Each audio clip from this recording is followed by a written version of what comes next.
Hello, everybody, and welcome to your weekly early comics review video. I'm Jason, I'm Andy. and we're with Infinity Flux Comics out of Chattanooga, Tennessee, where every Monday after our store receives the brand new comics for the week, we bag them, we board them, and then we divide them up. Andy and I read the ones we think most people want to hear about, and we do what we call a spoiler light show. So we're going to tell you what these books are about without revealing every little play by play thing so that when you read them, you still have a real good time. We are going to tell you first appearances, sort of major collectability reasons to read these. More than that, especially with issue number ones, we're going to tell you what the art style is like. We're going to tell you more about what the story is, the setting. We're trying to connect the right readers with the right books because it can be overwhelming when you go in Yeah. your comic store. I mean, 40 new titles, hard to know what to pick up. That was an average, by the way. This week is actually sort of a medium to light Yeah. week. I think all said and done, we're about to go over 21 comics. We're going to show their variants and their incentives. So let's begin. Yeah. I think even though it's not a huge week, there's some pretty heavy hitters in this that been a long time coming. Starting with Action Comics 1051. So they made a big deal about 1050, but 1051 is actually kind of your new jumping on point, the kind of the start of this new era. So you can see on there you've got the whole Superman family, their new costumes and everything. This is a bigger size of book. This is going to its new format that's going to have three stories in each issue. The top of it even says Dawn of DC, their Yeah, whole new thing for 2023. so this is kind of like the first intro into the new era we're going into. So this is really good. It's still written by Philip Kennedy Johnson, who was the previous writer, but I still feel like they kind of took all the War World stuff, all of that. Okay, that's we'll reference it here and there, but you don't have to have read it to really understand this. Because our first story in this is called "Speeding Bullets," plural, part one.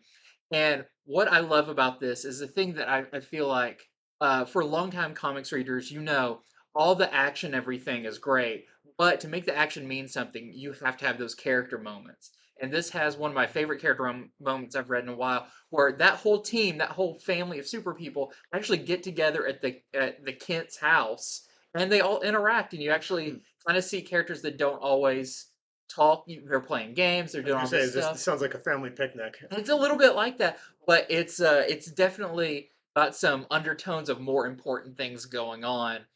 For one, someone discovers Superman's War World suit that he's still holding on to, the S with the chains and all of that. And Lois is pretty quick to be like, "Hey, don't look at that." Also, a big reveal.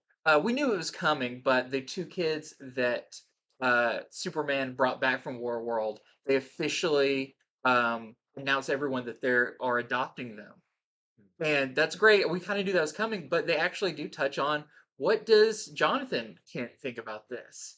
Now there's New brother and new sister? brother and Yeah, sister stepbrother also and that sister. actually get to grow up with them as their parents, where Jonathan missed a lot of that. So people who are like, "Oh, I kind of missed that," I like that they're addressing it through this kind of interesting lens. Of course, other stuff going on is Metallo and Lex Luthor. They've got big plans uh, going on that you will see what happens with those in this. Also, Natasha Irons and John Henry Steele, the two Steels are starting a new they're the representative of a new kind of multifaceted business that is opening this new building in Metropolis that's supposed to make everything better and help, you know, make people healthier and greener and everything. So, but those openings of those buildings don't always go according to plan. That happens in there.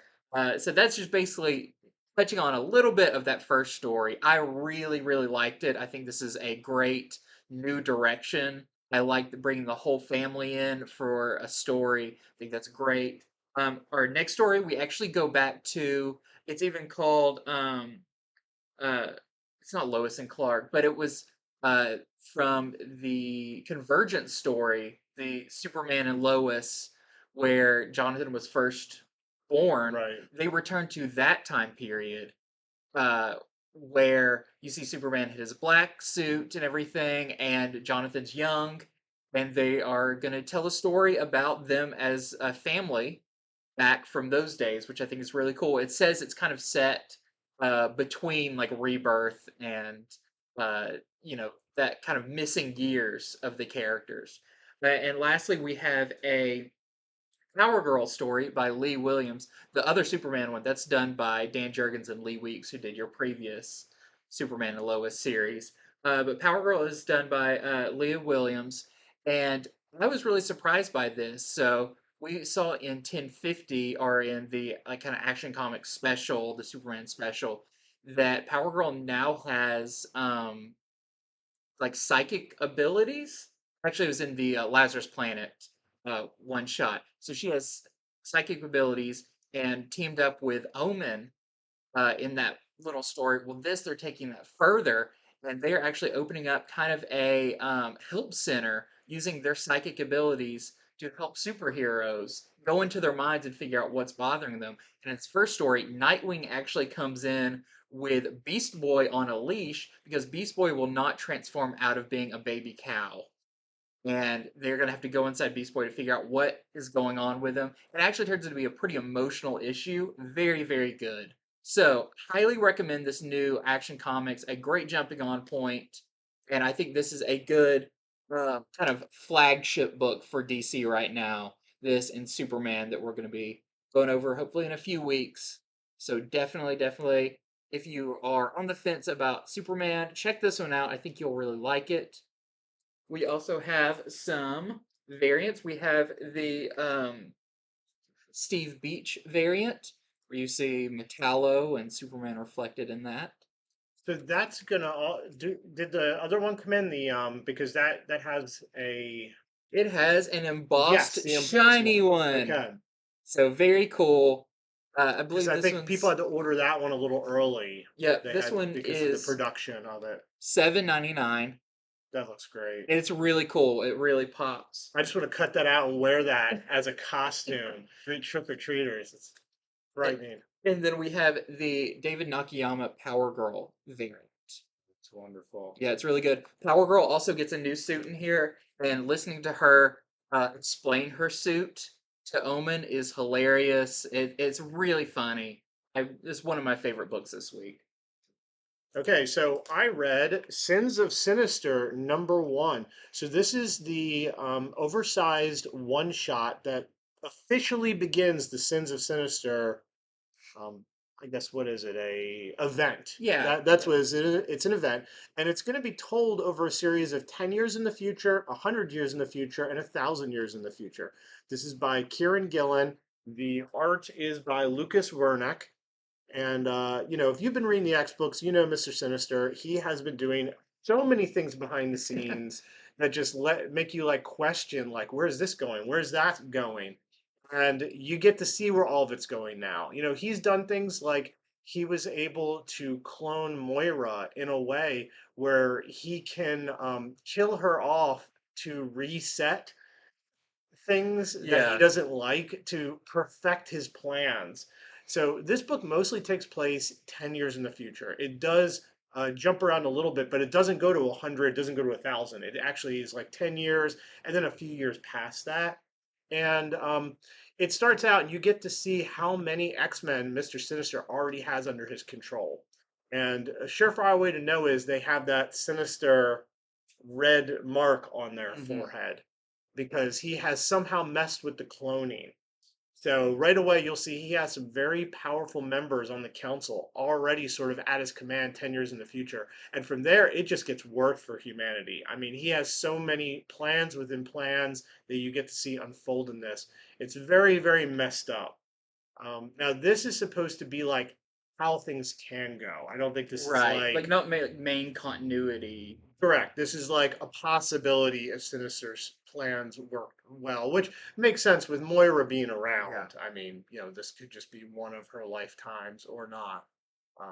So, but it's a pretty incredible issue to see the scope of his plans, to see how many people he ends up enthralling, mutants, non-mutants. He has plans for Krakoa that are very damning. He has plans for Araco. Now, I will say this does set it up where he isn't just there are people against him. They don't know what he's doing for the first lot of this, for the first years of this, but once they figure out, there are some people that are going to rise up, and you'll see some of this particularly, I think, in the Storm and the Brotherhood of Mutant stories. I Hmm. think they're going to be against him in this. So this continues in 10 more issues, basically. It starts with this one shot. Then there are three miniseries. It is Nightcrawlers, about his personal army of Nightcrawlers. Hmm. There is Storm and the Brotherhood of Mutants, who I think are sort of the resistance against the things that he's doing. And lastly, Moral X-Men, isn't it? yes, Immoral X-Men. That very nicely named series that I think people are going to pick up going, oh, Immortal X-Men, I need this one. Wait a minute. They're not acting so nice in here. Because don't expect the X-Men to be very nice in this. I mean, Sinister takes command of a majority of them Mm. pretty early on. So some really messed up things go on, some great art, a lot going on for an X fan in this first issue of Sins of Sinister. So we have two variants I want to show. Here is the beautiful art germ variant with Emma Frost on the cover. Does she play a part in this? Because I know Immoral X-Men, she's big. She's going to be big in. Um, she definitely plays a part in this, but is it her or is it Mm. her sort of reconfigured by Mr. Sinister? You'll have to read. And then Mr. Sinister knows who his most powerful people are Yeah. that he needs to get under his thumb. So wait to see how he does it. Then here's the 1 in 25 Shaw wraparound variant that we are selling to our customers for $20. Some interesting characters on the cover I don't recognize. Hmm. Very cool. Okay, next up is Amazing Spider-Man number 18. So I really liked the Dark Web Spider-Man tie-in issues. Um, for one, Ed McGuinness doing the art is incredible. Also, it has that level of humor that Spider-Man doesn't always need, but Spider-Man works really well when there is a sense of humor there. So we've been dealing with the stuff where he's been in limbo. You have your new character Wreck Rap, who is this demon version of Spider-Man, but he wants to do good, but he just kind of gets everything a little bit off.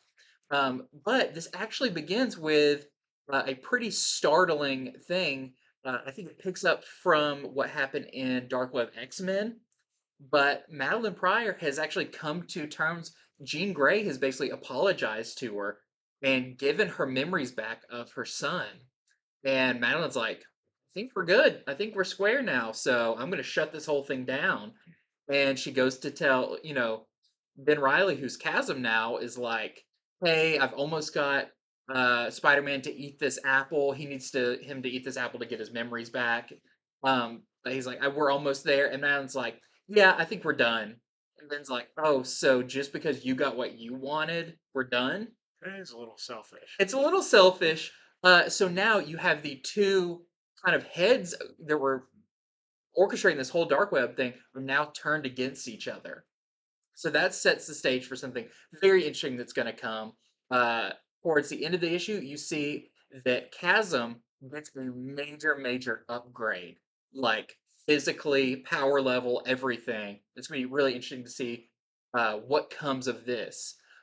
Meanwhile, you have Spider-Man and Wreck Rap facing off against the Insidious Six, who are these weird demonic versions of the Sinister Six, but still pretty funny. So you've got a lot of interaction between Spider-Man and Wreck Rap, where he's just like, I don't know if I want you to like come with me or just run the other way because I really don't like you.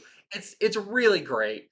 Um, the other thing I think is really cool in this is Hallows Eve, who's going to be getting her own miniseries coming up.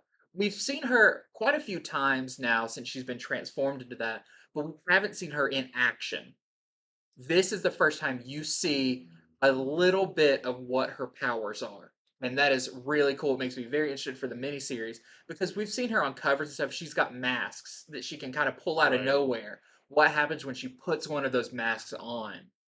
You'll have to read it. I'm not going to give it away. It's got some layers to it that are very interesting, but unique enough that I think, oh, this character's going to stay around. I feel like they've crafted a very unique I think we've character. seen a little of that in Venom. Okay. Yeah, in the Venom Dark Web crossover, she puts a mask on. She kind of turns into Yeah, yeah. what the There's a mask bit more of is. that in here that you'll have to see because it's explored a little bit further Yeah, with she that. doesn't do anything with it. She just kind of becomes it, and it's like, oh, I'm getting an idea Yeah, now. yeah. This one she actually puts one on. She speaks different. She's got different abilities. It's very, very cool. And it's just cool what mask she puts on. So I thought this was a great issue of Amazing Spider-Man once again. We're getting pretty close to the way it's like set up, you're like, oh, this seems like we're close to the end of Dark Web, but with something Chasm does, feels like we're about to get into the worst part of it for everybody.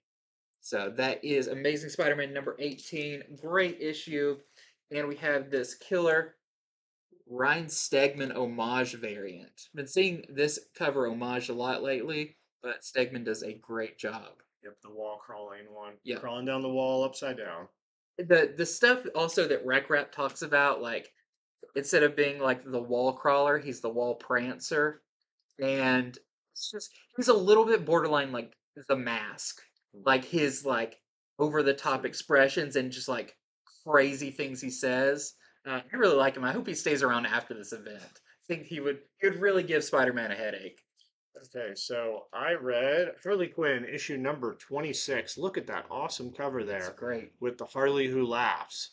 So, of course, she is the villain at the center of this, where basically she's trying to kill all the Harleys across the multiverse. We don't know why. Maybe she doesn't have a reason. Maybe she's just evil and that's what, you know, that's what she likes to do. But in this issue, she she's been bringing them. She did a certain thing previously that is bringing all the Harleys to the main DC universe. Well, what's happening with a Gotham City filling up with Harleys all over the place? It's chaos. So a lot of this issue is seeing what all the Harleys are getting up to and the chaos they're creating across Gotham. So it's up to this universe's Harley and the few Harleys she met early on, including Old Lady Harley, and Harley's friends from this universe to come up with a plan to stop all of this, to put a stop to the chaos of the Harleys, to stop the Harley who laughs. This is not the final issue, so you don't see the end yet. However, what their plan is, just to give you a little idea, is they figure if the Harley who laughs is trying to kill the Harleys and they're all over the place, maybe they could round them up in one place to draw her out. So this issue is all about how to do that. How do you round up a bunch of different Harleys from the multiverse? So really interesting plan, and you have to read it to see how that goes. The last thing I will say before telling you all the talented people behind this is that the Harley who laughs is not without her own plan. She has captured someone. It's a pretty surprise who she's captured. You'll see on the last panel she's using as a pawn against this universe's Harley. So of course this is by Stephanie Phillips. We have three artists on this though. It's Valdion, Lally, and Colano. And it's because there's so many Harleys across the different multiverse. I think they wanted to show them looking different Yeah. with different art styles too, like they did in the previous books, which I really appreciate a lot. So as far as variants, we have this Alex Garner variant. I like what he did with the title there. Yeah. And the her color of her hair up against the black is really good. But if that didn't do it for you, how about the Jenny Frison variant? Harley in the tub with her ducky. And then there is a 1 in 25 Clark variant we're selling to our customers for $20. Some major hair. I forgot to show this off from the last one, but there is a 1 in 25 McGinnis variant for that Amazing Spider-Man issue with Spider-Man and Insidious 6. We're selling to our customers for $20. But moving on to another big book this week. It is Gargoyles issue number 2. Who would have expected the overwhelming amount of people who wanted a Gargoyles book? They've been waiting for a new Gargoyles story because I know I love Gargoyles, but it feels like one of those things of like you kind of like it to yourself. You're like, I bet some people out there like it. No, a bunch of other people like I it. think if you shop for comic back issues, you knew because every time we got in the old Gargoyles comics, they would sell Yeah, like every single time, no problem. yeah. It feels like it's been long enough where it's not like in the main conversation, but if you ask somebody, hey, did you watch Gargoyles? They're like, oh yeah, that was Right. awesome. Yep. So Gargoyles issue 2 is out now. So the big story about Gargoyles right now is there is going to be a new gargoyle born. So there's a lot of people vying for control over that because you've got your multiple clans of gargoyles. So there is going to be one that is about to be born. It's not technically it's a gargoyle adjacent type character, but also there's a gargoyle egg that Goliath and his clan are guarding. So they are going to actually leave their base and go visit for the birth of this new, um, basically a child of some of their like friends. But Xanatos makes his appearance in here. The big villain from Gargoyles makes his appearance because he wants some of that. He wants to have control over this. So you know it's not going to go well. This doesn't.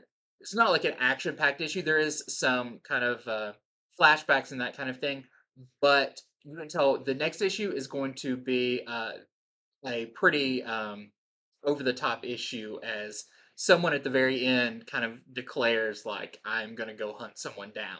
So very cool issue of Gargoyles. I have to be reminded because it's been a while. I remember the main cast, but there's some characters that come along in the later seasons and later episodes. I'm like, oh yeah, I remember that character now. So it's very cool to get like the whole cast here. You know, this isn't a reboot. This is a continuation by Greg Weisman, the original writer and creator of Gargoyles.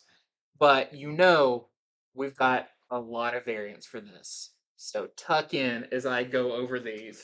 That's right. So I'm doing Darkwing Duck next. We'll have to see who has more variants. Oh, that's tough. Does a number one have more than a number two? We'll see. So first, we've got the Jay Lee. It seems like they've got a lot of consistent artists doing every issue, at least for a while. Because then we also have the Fleeks variant.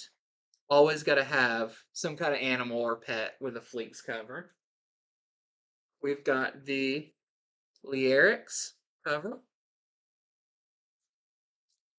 We've got the Amanda Connor cover, who just nails the art style. Now, this one is interesting. This is the make sure this is the Hazer variant. This was a last minute addition, kind of an FOC variant, but Breaking out of their nightly it's stone very shell. Or their daily. Dark Knight Returns. Hmm. That like really hunched over Batman type feel. Right. But don't be surprised if your store doesn't have this one because it was a very late edition. We also have these, which I love. Perio doing each of the gargoyles. Very cool in his style. Then we've got some of the incentives. So we have the Hayseer 1 in 10, Just a the virgin version yeah. that we are selling for $10. We've got the 1 in 10 Fleeks black and white variant for $10. But cut off. We've got the Jay Lee 1 in 10. We're selling for 10. Here's a really cool one. This is the 1 in 10. This is the like VH. It's not VHS. It's the that was originally issue number 2 of the original I see. comic, Okay. but they put this border on there. Then we have the Kimbatis variant. That's your interior artist, and that's the 2 gargoyles they have guarding the egg. The egg looks like one of those eggs Yoshi I know. When I saw it, launches it's like, in what Super is Mario World. It's got the spots on it and everything. We have the 1 in 10 black and white variant. We've got the Lee Eric's black and white 1 in 10. We've got the Perio 1 in 10. You win the variant contest. We've got the Nakayama 1 in 10. We've got the Amanda Connor line art variant. This is a 1 in 20 for $20. We've got the they keep coming 1 in 25 Virgin Combatus variant for $20. Here is the 1 in 50 Amanda Connor that looks like the original issue 2 cover Right. for $40. This is the 1 in 100 Amanda Connor black and white for $50. And finally, we have the Gargoyles 1 in 150 Rio Virgin variant. We're selling to our customers for $75. I hope that is enough Gargoyles to fill you up until issue number 3. Okay, so we don't plan out what order we're doing the show. I do my order, he does his order. So I did not intend for 2 Dynamite books in a row, but that's how it went. Darkwing Duck #1 is out this Wednesday. He is the terror that flaps in the night. If anybody is around my age or anywhere near, I'm sure you know who Darkwing Duck is. Probably many of you watched it like I did. Look at this great Nakayama cover on this. Yep. So this is written by Amanda Diebert with art by Carlo Lauro. I would say just the first thing is the art style will please you if you like the cartoon. It's very much in line with that. They even kept the writing in line with it. It's not a super serious book. You know, Darkwing, he's still very full of himself, but blundering. You know, so it's not a complete comedy, but there's all that comedy elements. It's that same ratio of comedy to sort of action that the original had. So in this, it starts out where Darkwing, he's getting a event thrown for him by the city. It's sort of like an appreciation event of their hero, which I'm surprised he doesn't really get a lot of appreciation. And at this event, he regales them with past tales of things he's done. So you get a lot of like cutaways to, oh, here's things you might have missed. And so all that's a lot of fun.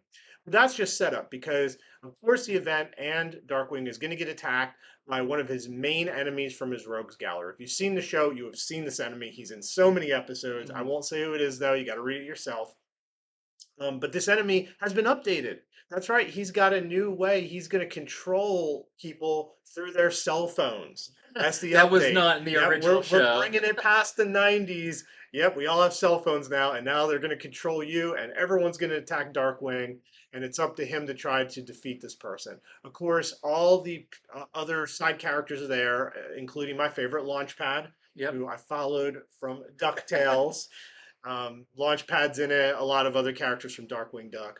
So that's generally what the plot is like. The art style, very much like the TV show. So let's get to the variants because I think the people who are going to want this know it. So we have the Edgar variant,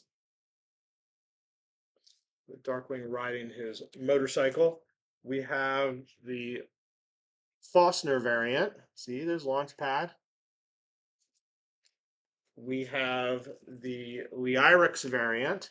I was listening to all the artists who did the Gargoyles, and there weren't a lot of crossovers, actually. Okay. Like, there actually weren't. Lyrics is the first crossover. And David Nakayama. Nakayama doing the cover. Yes, that's true. Here is the Stags variant. It's cool. Then another crossover. Here is the Hauser variant. I like that one a lot, too. And then, let's make sure I don't get out of order here. Yes, Indolfo? this is the Indolfo variant. This That one, cape. yeah, it looks really good in person when it's got not glare because It's got like a Spawn cape. Okay, so lastly, there's a 1 in 20 video packaging variant that we're selling to our customers for $15. Now, there are higher incentives to this, but they are shipping them a week late. So I don't know why exactly, but there will be bigger and more expensive incentives coming next week. Okay, next up for me is another one I've really enjoyed. I keep saying how much I'm enjoying Lazarus Planet, but every issue I am super into. This is Lazarus Planet, We Once Were Gods. Now, this issue spotlights what the kind of Lazarus resin does to those larger than life characters. So we have, like gods, Atlanteans, Shazam right there on the cover. aliens, Shazam, like that kind of sphere of characters. How does it affect them? So we have multiple stories in here. First off, we have a story with art and writing by Francis Maniple, who I love, doing a story where there is a group of people. It seems like they're kind of family walking on the beach, but there's a green haze over everything, very eerie. When some humanoid thing comes out of the water, well, it kind of washes up on shore. That looks a little bit like Aquaman. It's got long blonde hair and everything. They take it inside because they think, oh, it's hurt or this is from a shipwreck or something. But one of the members says, no, this has to be dangerous. Who knows with this rain going on, what's going to happen? And that's when the creature attacks and can only be stopped by the actual Aquaman, which I love. Francis Maniple's take on Aquaman is awesome. And we find out that Aquaman knows about this person. It's not the only one because the Lazarus resin has done something to the creatures of the deep and is now driving them. I don't know if it's changing them into a humanoid thing or if these were people who are in the lowest levels of the ocean, but it's driving them up onto land. And it seems like this is maybe a setup for a new Aquaman series. It doesn't say that, but it feels like kind of the setup for that.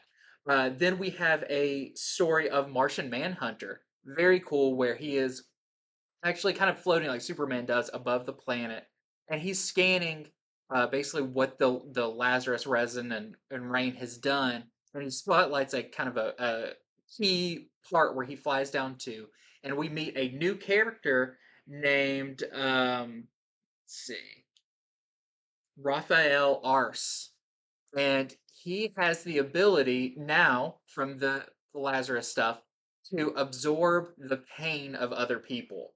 And he's actually doing good with it. He went to a hospital and was like touching some of the patients and taking their pain and leaving. But he retains that pain. And Martian Manhunter can tell like this guy's got major power. I won't give away where this story goes, but let's say Doomsday gets involved in it. It is a crazy, crazy event where I do not know where it's going after this story because there's a lot that happens. And then we also get a Wonder Woman story by Philip Kennedy Johnson, where the she's training on Themyscira. When we see that, much like the Aquaman story, the Lazarus rain has driven the all of the armies that have ever attacked Themyscira. They're now zombified. Like the first one that comes up is Theseus, and they have awoken, and now all the armies are marching on Themyscira to attack. And of course, it's going to be up to Wonder Woman to fight them off. That's going to be continued in a mini series coming up. Um, but yeah, this was a great, great issue. Very interesting. Oh, and there's a Shazam story. Finally, a Shazam story that involves the whole Shazam family. It feels like it's setting up bigger things to come as well. So that is Lazarus Planet, We Once Were Gods.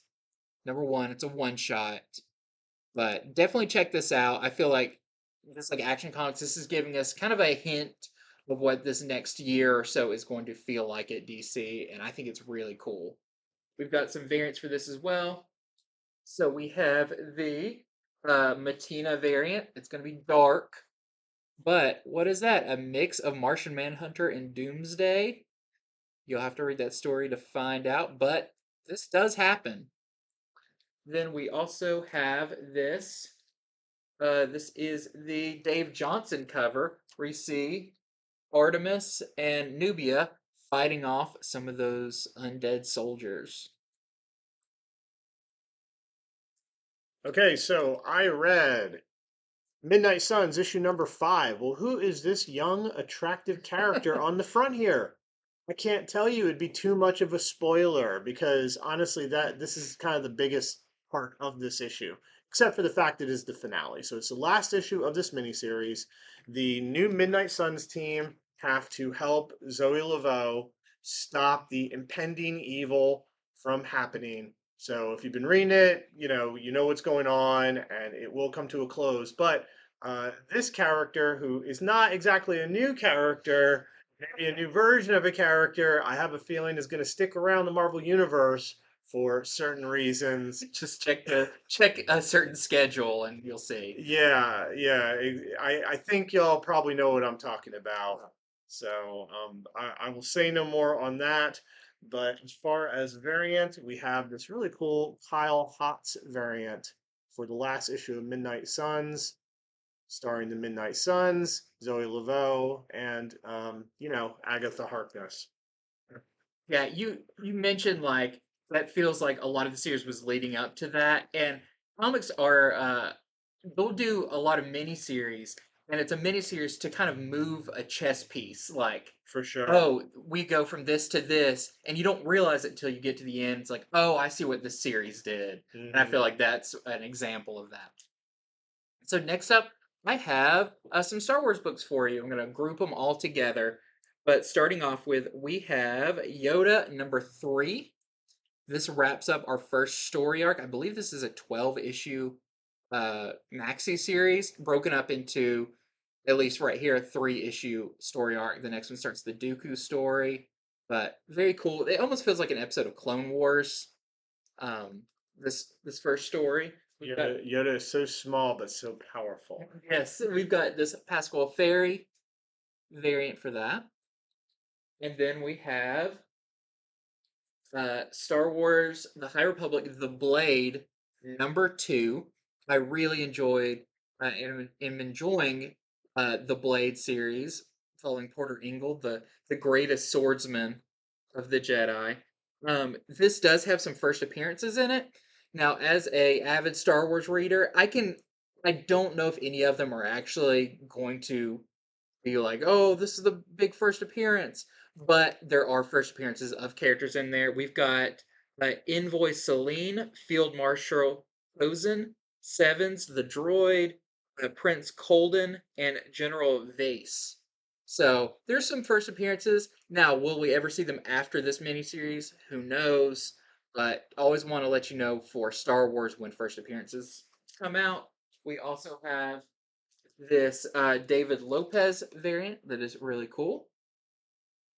And then finally, we have Dr. Aphra. And what's interesting about this issue is Boosh makes an appearance. The bounty hunter we haven't seen since War of the Bounty Hunters, that one shot and everything, but seems to going to be playing a little bigger part in this Crimson Dawn story going forward. We also have a variant for that. This is the Lucasfilm 40th anniversary cover. This is cover number 3 of, was it 40? Yeah, 3 of 40. You're talking about that one in 2025. We'll probably still be going through Yeah. those.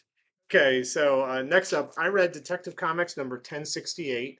This, of course, is written by Ram V with art by Raphael Albuquerque and Ivan Reese.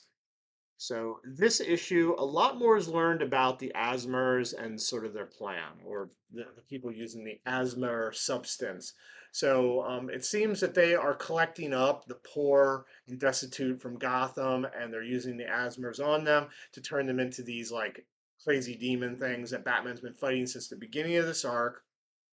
Also in this book, Batman fights a werewolf. Finally. Right there, yeah. Batman fights a werewolf. He also learns the name of one of the main villains who he's been going up against. So it's not exactly his villain first appearance, but the villain finally gets a name and a little bit more of who it is, what it can do. Also, they're going to try to use the Asmer on Batman in this. So will they? Will it work? What will it turn him into? Will it turn him into some demon bat thing? You'll have to read to see.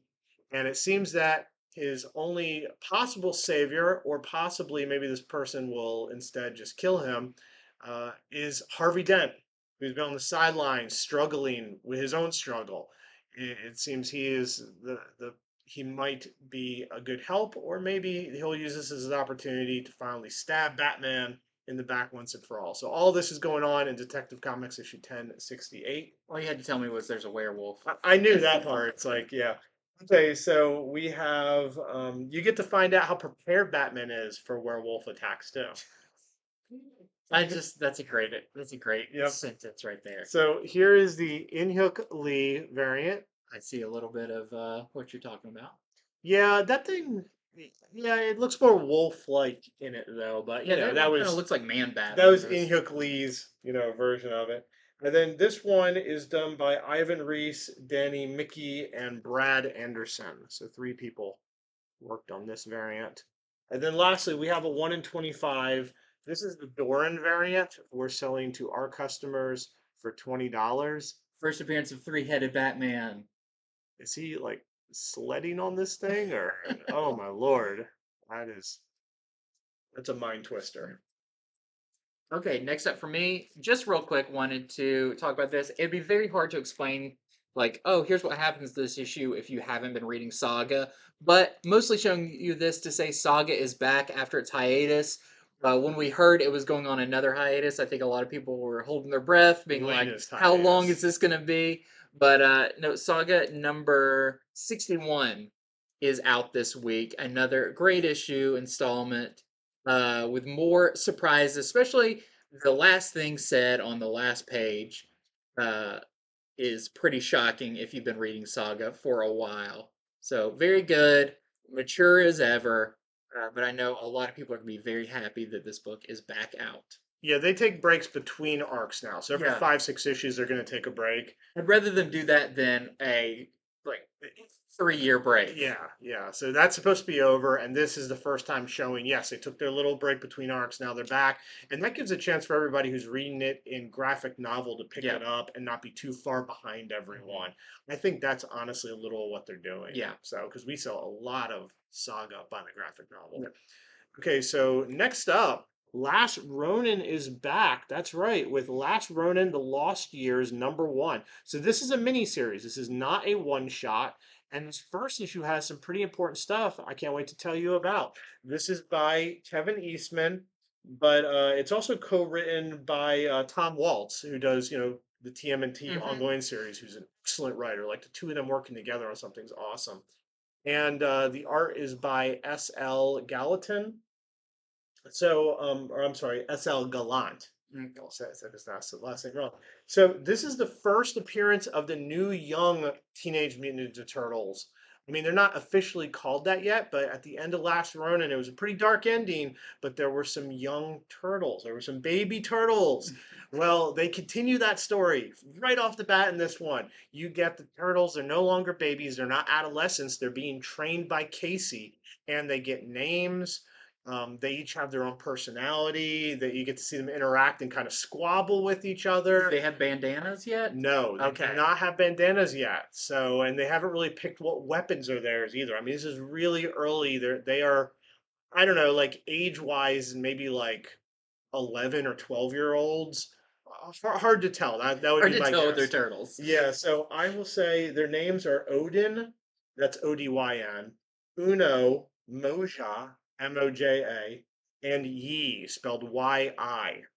So that is their names, and I think that's a big deal. I mean, if you're a turtle collector, why would you not want to get what could be the Ninja Turtles' successor team? So I was really I didn't know that was going to be there. Yeah, I thought this would just be. So that's the first story. The rest of the issue, which is the bulk of it, is more of Michelangelo's travels back before the events of Last Ronin. It's awesome as well. It's great. I mean, if you read Last Ronin, you're like, oh, I need more Michelangelo. Well, you get more in this issue. The art's fantastic too. So, I mean, I think we're going to be pulling it for everybody who was on Last Ronin. Yeah. If you were on Last Ronin, you probably want this. And I also like, it was cool to have the other one the size it was, but this is regular comic size. That's right. And I kind of like that. Yeah, that's right. A little easier to store, Yeah. a little easier to find any bags and boards that'll fit it. If you send it off to be graded, you don't have to wait year plus For them to invent Did a thing. CBCS even finally get cases that would fit them? I don't know either. I don't know. So here is the Kevin Eastman variant for it. Awesome. And then we also have the Gavin Smith variant. And then, of course, we got the 1 in 25 Diodata variant. We're selling to our customers for 25 bucks. And the 1 in 50 black and white of that same one, we're selling for 50 bucks. I know a lot of people are going to be very excited about Yeah. that. We still, however long after Last Ronin has been over, have people coming in looking for back issues, asking about it, selling the hardcover now. It was a very good thing for the Turtles. Teenage Mutant Ninja Turtles, it's a fever and it's not going away. It's not going away. So my next one is Batman One Bad Day Catwoman. So I feel like Bane last week, Catwoman this week, they're coming out with a rapid pace now. Yeah, regular intervals on the One Bad Day stuff lately. So this one's really interesting. This is by G. Willow Wilson doing the writing and Jamie McKelvey doing the art, and it's a pretty uh, hard left turn from the Bane one. The Bane one, I would say, hold on. If it was closer to like the Joel Schumacher movies, not in like quality, but in visuals, it was more bombastic, more colorful, everything. This is more towards the Batman. This is more real world feeling uh, with Catwoman, and I feel like the overall theme of this issue is about the past and the worth of things. So Catwoman's all about the stealing stuff and the jewelry and all of that. Well, in this, she is going to try and steal a brooch that was actually her mother's. So it's a more personal job. She wasn't hired to do this. This isn't for resale value. She is actually going to steal this brooch that her mother had to sell when Selena was a little girl to just afford rent on their house. And so uh, the guy that she sold it to was like, this isn't real. This is a piece of junk. Give you 200 bucks for it. Well, jump to in the future and you find out maybe it was actually worth quite a bit and is now on display in a museum. So you see a lot of fun Catwoman style stuff. Her slinking around, getting into the building. She does a lot of like costume changes to, now I'm a waiter, now I'm, an attendee of this auction and everything to get this brooch. But it's a deeper story than that. Of course, all these kind of had a deeper meaning to them, and it's about what is the worth of this item, but also the worth of kind of her past and her family. Her sister plays a big part in this. And does the value of something is it a tangible value or is it something else? So, without going into detail, that's generally what this is about. I thought it was a very fun issue, definitely a little bit more on the less bombastic side than like the Bane issue. This would be closer to like the Riddler issue. So that is our A cover. We also have, like all of them, we have our Jim Lee cover. She's Mission Impossible ink down through there. We have the Common Coley variant. And we have the Lacuna variant as well. This is a 1 in 50 that we are selling to our customers for $50. Okay, so I read Thor issue number 30. This is the second part of the Legacy of Thanos arc, which I have to say it's the second and final part of it. It's a lot shorter of an arc than I expected. I thought that they were going to go into all the Black Winter stuff and get back to that, but I am sad to report that they do not resolve it in this, okay? So last issue we had Thor and Rena, they had run into Bor, who is Thor's grandfather. He's the father of Odin. When they were tracking down, uh, what's his name, Corvus Glaive. They were following Corvus Glaive, who's kidnapped Thor's younger sister, and it was leading them into sort of Black Winter territory. It's like, oh, is he trying to bring Thanos back? What's going on? So in this issue, I'm not going to play by play it, but what I will say is Thanos is in it, but he's not really in it. It's more of like a flashback to things that happened, and it does resolve what happens with Corvus Glaive. It resolves the kidnapping, but it doesn't resolve the Black Winter stuff at all. I mean, the best you get is Bor basically telling Thor, "Hey, quit trying to run from what will be," Mm. and that's it. Um, and I mean, it ends. There's another villain stepping into the picture, unrelated to this story, who's a major Avengers Fantastic Four villain, who obviously the new story arc is about to be about. So we know that Donny Cates left the series kind of suddenly, and poor Grombeck had to take over. I think those two issues were sort of like a teaser for things to come. Yeah. I don't know when, but now it seems like he's ready to write his own stuff. And I will say, Tor Grombeck, he is a good writer. Yeah. I have enjoyed the writing for this. I think is very strong. Nick Klein's still doing the art really well. But just wanted to let you all know. The Black Winter stuff is not resolved whatsoever, and there's a new storyline brewing by the end of this issue. Um, and then as far as variants, we just have the Daughterman variant from Thor Love and Thunder.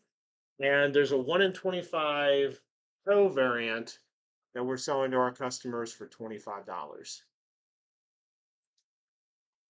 Okay, and I've got our final issue of X-Terminators. This has been a big hit around here. Just a really fun X title using some really cool characters, Dazzler and Jubilee, and uh, Dazzler, Jubilee, Boom, Boom Boom, X-23. X-23, and this one brings in even more characters. Like if you're a fan of Magic, she has a part to play in here. This series has gone from crazy to incredibly crazy. With this one, with explosions and vampires, and uh, you'll have to see someone calling Jubilee that she looks like a naked mole rat. You'll have to see why, because something pretty crazy happens. But just wanted to say that this is the final issue of Exterminators. I think someone even says, Jubilee, you look like my big toe. Just a tease of craziness in this issue. So that is that one, and I do not have a variant for it. I'm not sure if there was a variant. Either that or We've already. it got pulled aside or Yeah. something. So this is Catwoman issue number 51. I read this, and it says a new Catwoman prowls the street of Gotham. That is true. Part of this issue, while Selina is in prison, is Ico is being the new Catwoman outside of prison.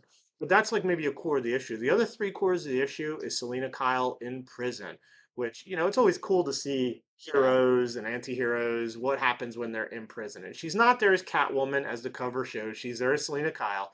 I do love this Nakayama cover, though. Yeah. Like that she's in prison, literally with the key Mhm. in her mouth, sticking her tongue out, just sort of ha ha ha ha. I can get out whenever I Can want. leave whenever she wants. That is not how the issue goes. Like Selena's in prison, and she does not have such an easy time of it. She is staying there. She's not trying to break out. A lot of this issue is, guess what? People don't like her in prison. So how does she deal with that? Obviously, she's a great fighter, but there's only so many people you can fight, especially in a confined area. Yeah.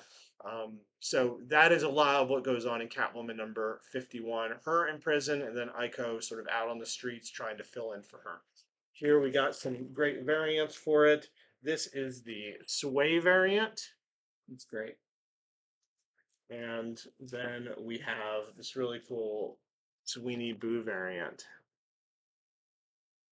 Also, if Catwoman could smuggle one thing into jail, what do you think it would be? A ball of yarn. No, but close. So you just have to read it to see the first thing that kind of gets smuggled into her, because many things do, Of course. Excellent. Okay, so my looks like my last one for today is Justice Society of America number 2. So I feel like we say this about so many books, but this is one I would have liked issue 1 to have been a double-sized issue and contain this one. Because issue number 1 didn't really have too much of the Justice Society in them.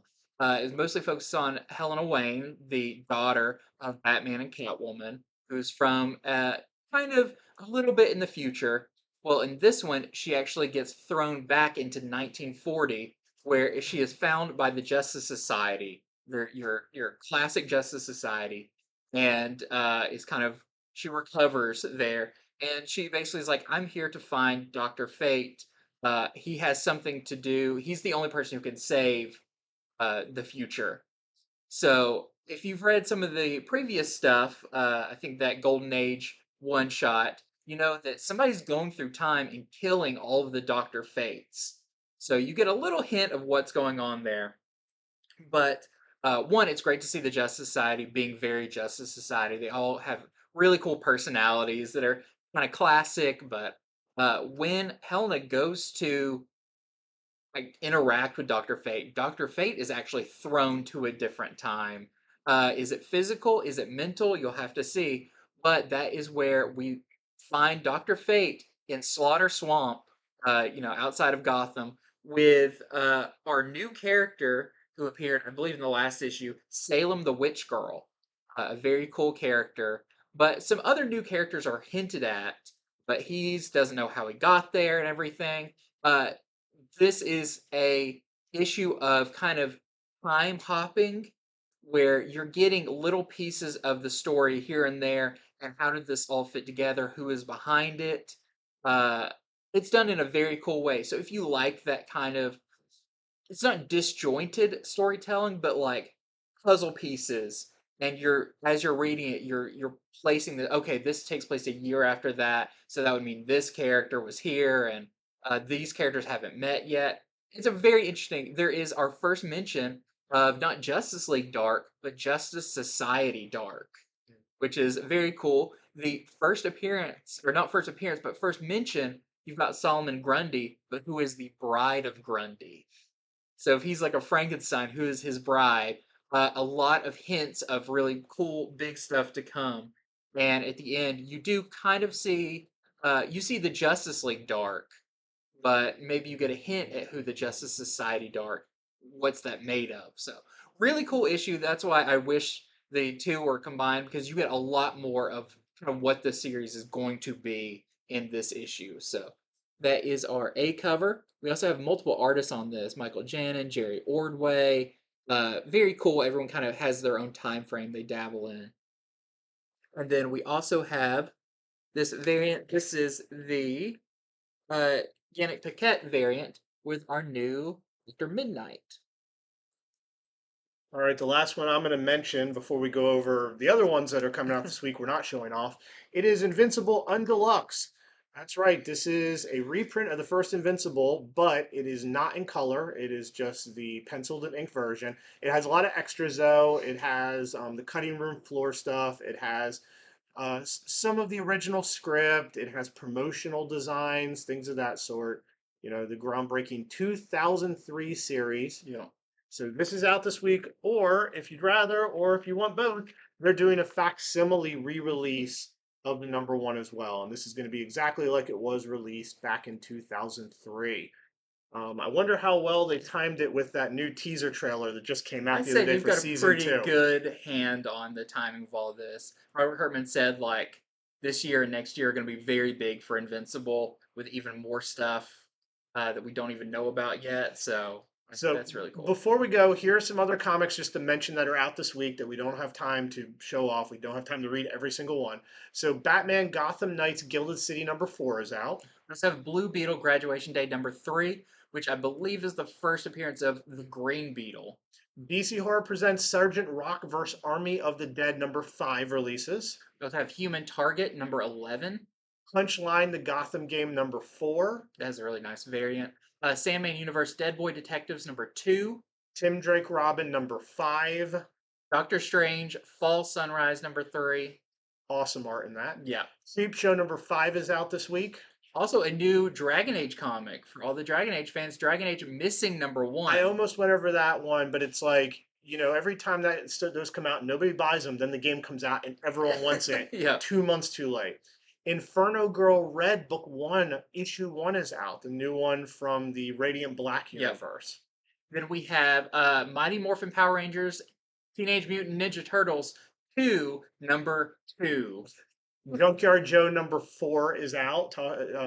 talking about Jeff Johns, Yep. who did Justice Society. So Junkyard Joe number 4. And then we have Spawn Scorched number 14.